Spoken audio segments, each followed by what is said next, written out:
my name is Rachelle BASTARACHE. I'm an articling student here at NELLIGAN. I started in August, and I'm coming from McGill. My name is CLOWATER. I'm an articling student at the firm. I went to University of Ottawa. I also started in August, and I also summered here in 2016 from May until August. I'm Craig O'Brien. I'm a partner here. I articled here in 2005, 2006. I'm here being the firm. We were located elsewhere at that time. My name is NATASHA CHETTIAR. I summered and articled here, and I'm an associate now in the family group. I just started about 3 months ago. I went to the University of Ottawa, so we have the Nelligan Moot in first year, so that's usually, I think, how most of us find out about the firm. I also took some courses that were taught by lawyers at the firm. So employment law, I was taught by Chris Rutham. I took elder law with Carol Craig and Marcia Green. And I met some lawyers at various meet and greets. So I felt like I had had a lot of interactions with the lawyers at the firm. And I really liked everybody that I met. And that's why I was really interested in applying here. What about people who come from away? Well, I did not go to Ottawa U, so I guess for me it was a lot different. I was perusing websites. I knew I wanted to come to Ottawa, and the website looked really cool, and when I interviewed with really funny people, and we laughed a lot, and that's kind of how I decided my future. So less academically, I guess.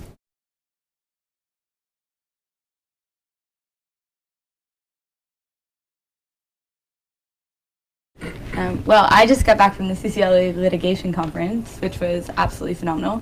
There were so many good speakers, and it was really the first time that I had seen like a bunch of people talking about the practical aspects of law and how they kind of intersect. You know, the way that we learn it in law school, it's very, this is contract law, this is family law, this is employment law. This was the first time that you saw experts in all of these different fields kind of saying like, I know you think that, but, and they're just kind of interacting with each other and really calling each other out on what they thought was going to be an easy one.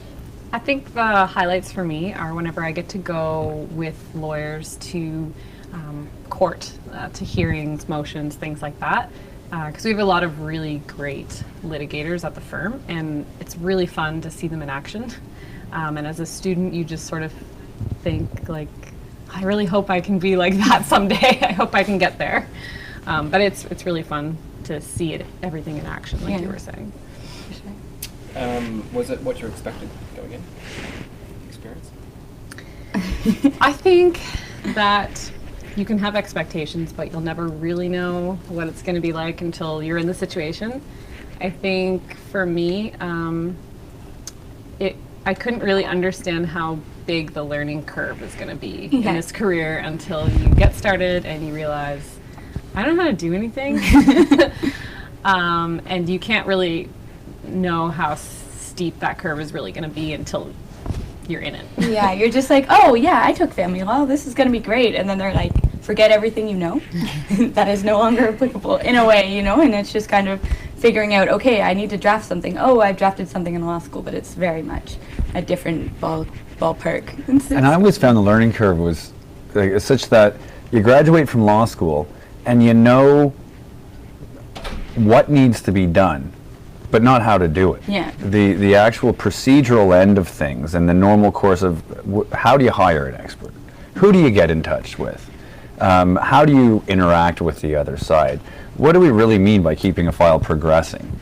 All of that kind of thing, they don't even pretend to teach it in law school. And as a result, coming in and being the difference between a good articling program and a passable or deficient articling program is that at the end of the ladder, you still don't know what you're doing. And you see that a lot when you are dealing with some junior counsel who have not had the benefit of a good articling experience. They still know what needs to be done, and they still have no idea how to do it. And that's a frustration for the entire profession. But. Yeah.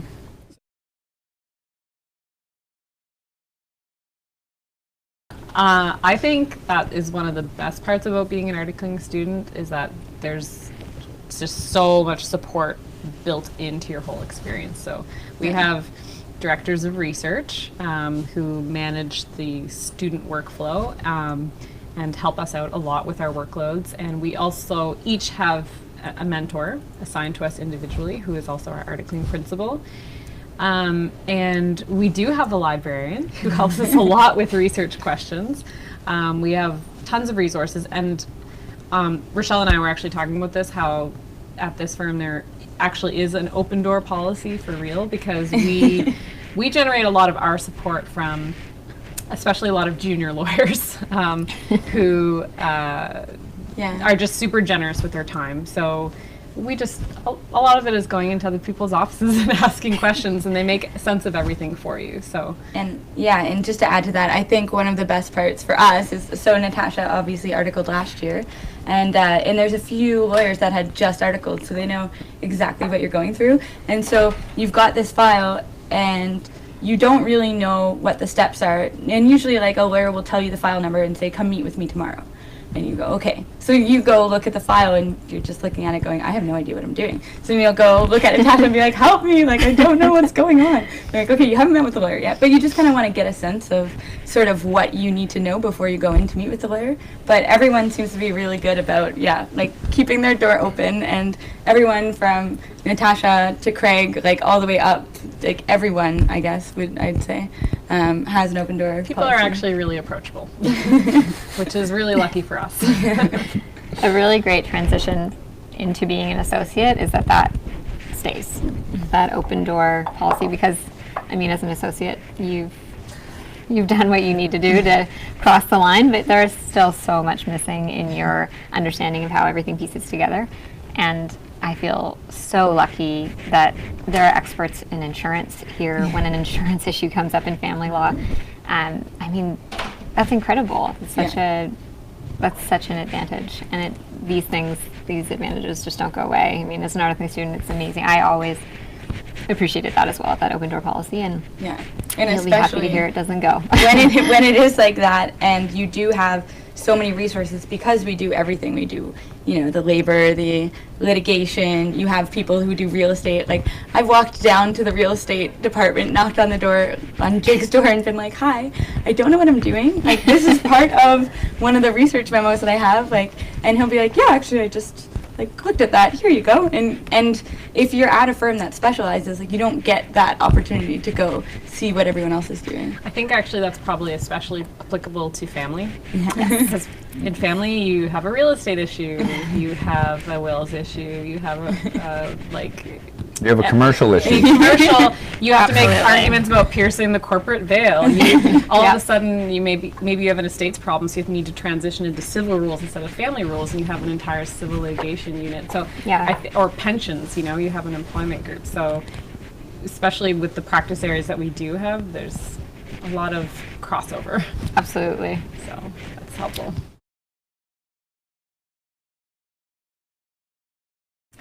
I think the differences are all very positive, because there's so many times in articling where you see this discrete piece of a file, and then as an associate you're expected to know the file. You're not expected to know this one memo that needs to contribute to this one factum. You're supposed to know what's happening, and you get to communicate with the clients, you get to go to the meetings, you get to see those motions being run from start to finish.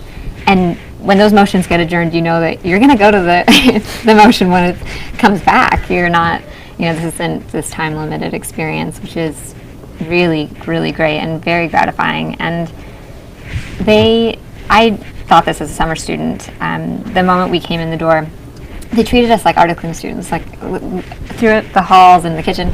People would be like, oh, you're the new articling student. And I'd say, I'm actually just a summer student. I have so much more law school to do. Don't confuse me with an articling student.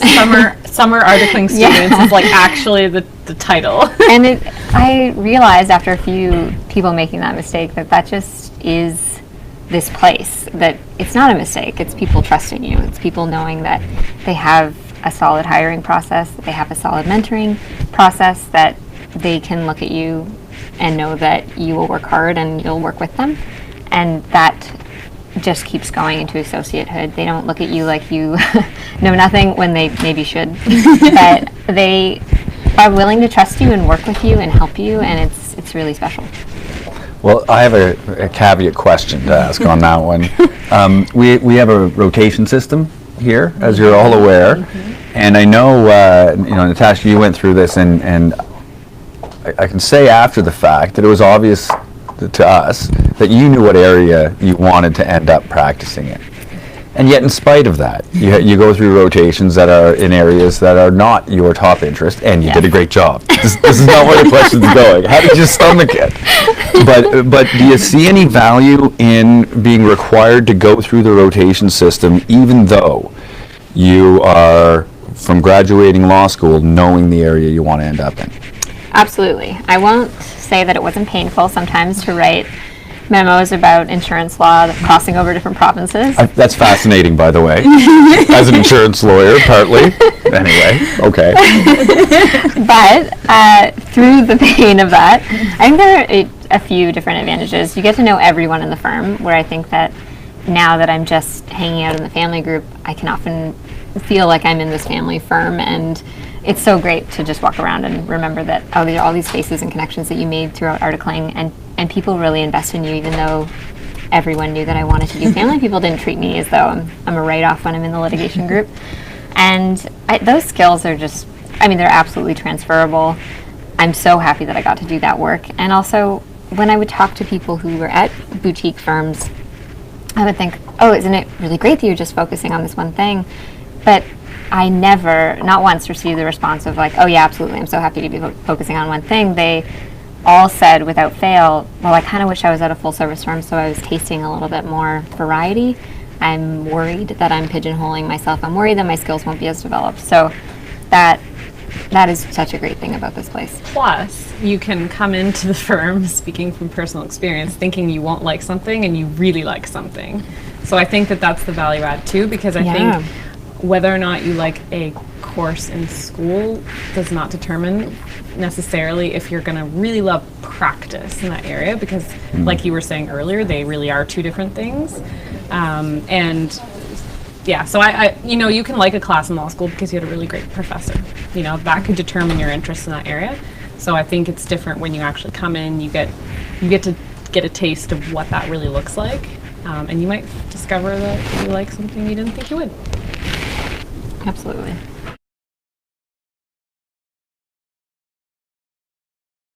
Well, my memories at the time, we were in a different building at the time, and the setup of our workspace was a tad bit different. The actual, like, everything I'm hearing today is the same as my experience. I remember coming in and feeling really green, like everyone, not knowing what it's not knowing what I didn't know was the biggest fear. And knowing that within a year I was going to be let loose on the public. And one of the big great choice of words. Well, and one of the big things was in my mind was that year was the project of trying to figure out how to recognize the information I didn't know or the law I didn't know. And so that going forward I could ensure that I'd ask those questions and get that confidence. Our oral advocacy program has been in place since before I articled here, as with the written advocacy program. I remember learning a lot from that. I remember getting the good guidance, even better than the moots in university, because it was so consistent and you're dealing with the same people as you go through this program. I found that very good. I remember one of my biggest assignments that year was to monitor a certain, we now call them alt-right websites for defamation. And yeah, I remember that being an eye-opener too. But we did have the internet, I guess is the real point that I'm making. Back when I started, the internet existed, as did email. Wow. Wow. Yeah, and fax machines existed too. I think I was in middle school at Thanks. the time. Oh, that makes me sad now. I was going to say.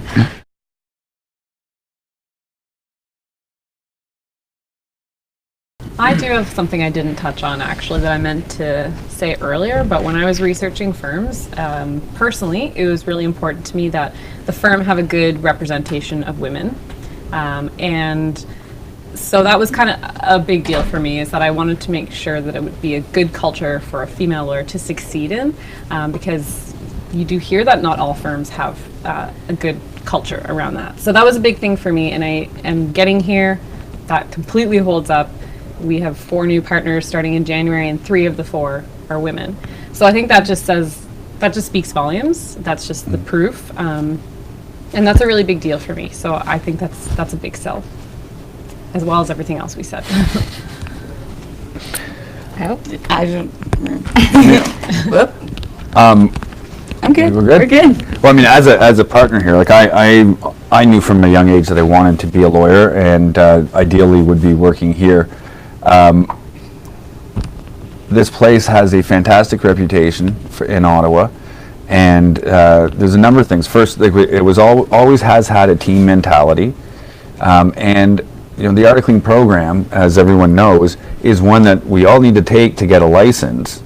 And there's never a guarantee for employment after that. So one of the great things that Nelligan's has is because we have such a robust program, and because it's been so long lasting, even when there's no hire back here, the ability to get yourself placed elsewhere is a lot easier. The alumni of lawyers and articling students from Nelligan's is quite large, and it's quite well respected, and it's one of those ones where, like, I knew, kind of worst case scenario, I'll have myself well set up to get my career going with guns a-blazing, and that was what I was after, and instead I stayed forever. I guess on that, in your first week here, when you meet with your articling principal and your mentor, they give you kind of this list of like experiences that you can expect to have while you're here. And I have previously gone around the office with that list and knocked on a partner's door and been like, it says here I'm going to get to draft an affidavit and do some interviewing.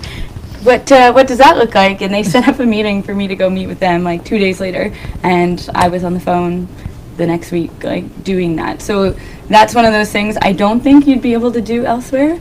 It's one of those things, it really makes you appreciate that you're in a place where they want you to succeed and they want you to develop the skills that you want to develop. I don't know if anybody else has heard about this, but like talking to other friends that article, I do hear sometimes that they often have to be looking for work, and I like that here you can do that if you want to, if there's something you want to do, but like you will never be bored. Ever. There's tons to do, and I think a fear that I had before is I was like, I really hope I don't find some of the stuff I have to do boring, but then in the end it was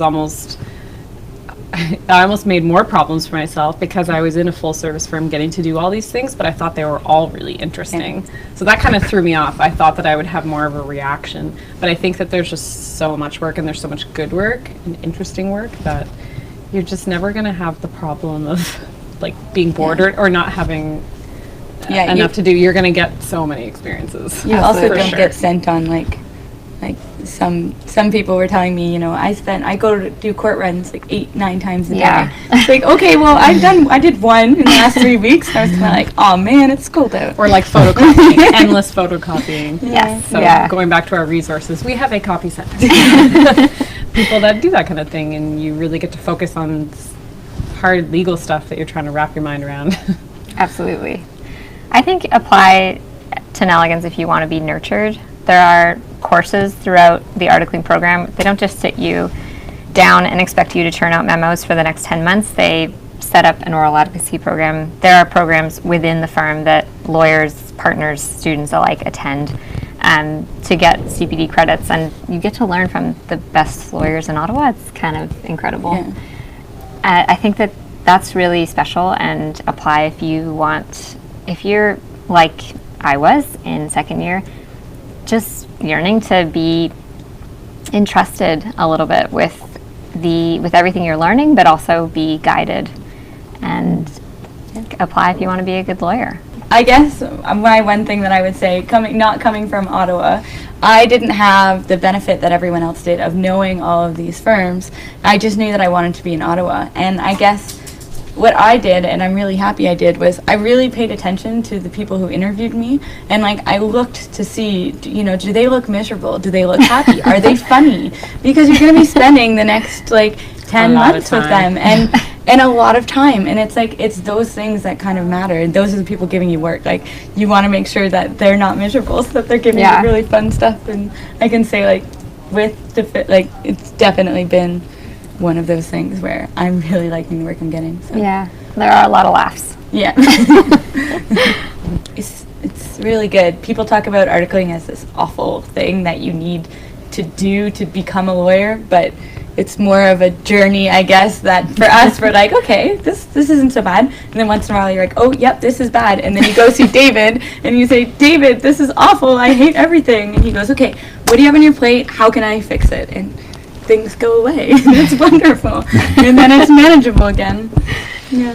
And then the cycle continues. Can't think of anything else. We should do it again though. I forgot to turn the on button. Yeah, perfect. Oh, God.